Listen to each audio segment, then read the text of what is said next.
So first off, I'm working around this piece of an A major triad. Really, if you put this together, there's a nice 3-note A major chord, right? But I want to make this sound really cool and pop, so I'm just going to slide into the 3rd string and 2nd string notes from that, all right? That's our C sharp and our E, all right? And I'm going to slide in twice. And I'm choosing this fingering for a specific purpose, but you could certainly do it like this. All right, so the first phrase is this. All right, so slide in twice.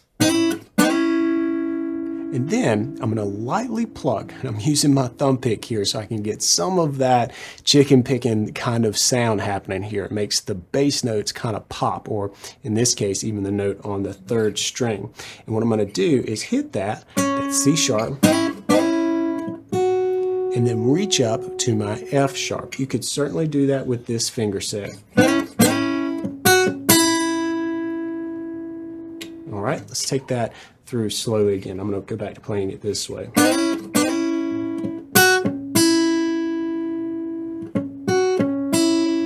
Hear how there's a light palm mute on the 3rd string note, but then I kind of pop, and I'm using my index finger here, so I'm completely breaking my own picking framework, but it's allowing me to mute more of the strings that I'm not using and get that clucking sound on the 3rd string and pick the 2nd string with my strong finger, the index finger. And in this case, I want to do that because I want to pop it a little bit and give it some nice zing. Hear how both of those notes, the F sharp and the E, really stood out proud and tall here. Okay, that's what we want in this part. And this is why I'm using this finger set here, because after that, I'm sliding back from the C sharp down to the B and then pulling off to the A. And that's a lot more comfortable for me if I set myself up for that by leading that slide with my ring finger. And then we just walk down the F sharp to the E there. For our 2nd phrase here, we're going to slide in from the B on the 3rd string up to the C sharp and then hit the E. Again, use these 2 fingers so that you are kind of starting with the end in mind, because we're going to end like this, and we want that strong index finger to be there. All right, you can choose to finger it differently if it works for you, but this is just a suggestion, and it's kind of how I'm strategically setting myself up at the beginning of the lick for a nice ending.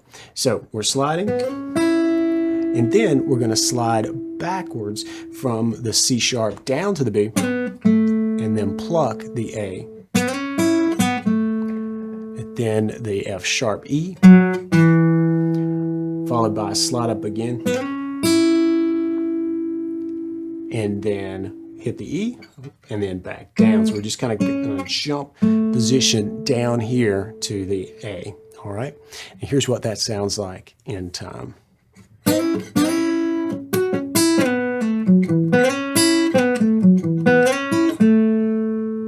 right. And we're actually going to end that measure, moving us into the D measure, which is where the band is going here. But we're going to end with that little move. And the A note on the 3rd string actually starts us out for our phrase over D. So now over the D chord, we want to shift our thinking to D. We're going to get there by just kind of climbing up through these notes, the E to the F sharp to the A, and that A is right out of a D major chord, so that's going to be a strong tone to kind of lead us off with. Once we're there, we'll start our phrase over the D chord, and what we're going to do is hammer up from the A to the B on the 3rd string and then hit the D. Repeat it, and then we're going to take that shape and slide it up. Remember this? That's part of our A major chord, so it's going to sound good too. And we're really using it as kind of a way to add some color on our way to another D major shape.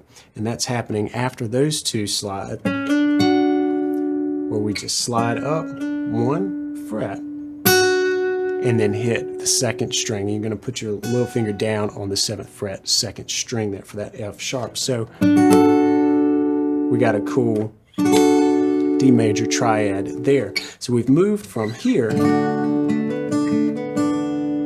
up here and kind of connected these two shapes. Pretty cool, huh? Now, this is going to be probably the most difficult part, this phrase that we enter into now. What we're going to do is put your index finger down on that 5th fret, 1st string. We're going to pluck that once, and then on the 2nd time, we're going to pluck it again. On the 2nd time, you're going to kind of separate out your fingers and slide down across the 4th fret. So it's from our A note to the G sharp down there. All right, and that can be kind of uncomfortable and maybe a little difficult when you're trying to keep your fingers planted right here on this part of our triad, right?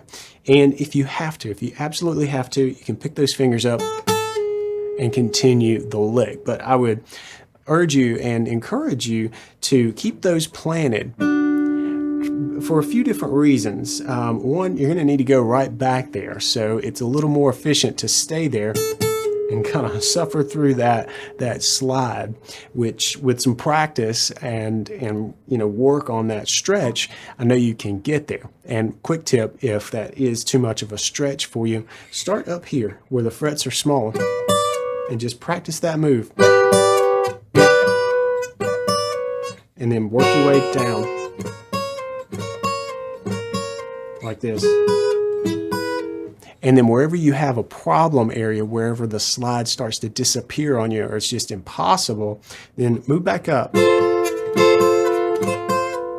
And then gradually, move yourself to where you can conquer the bigger stretch and then move on down the fretboard. It's a little tip for you, but take advantage of the fact that up the fretboard, the frets are closer together.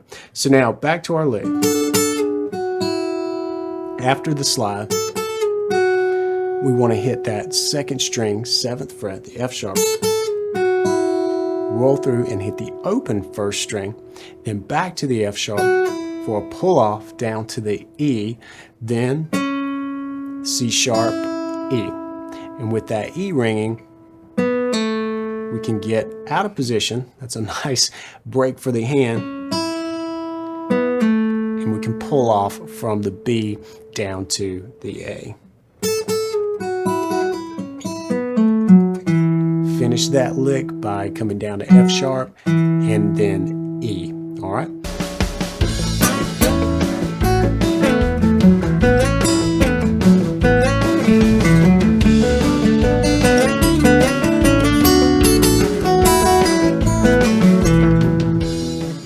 Thanks so much for joining me in this tutorial. Hope you enjoyed it. Hope you found it useful and that you learned a lot. And I'll see you in the next course. Until then, practice smart and play on.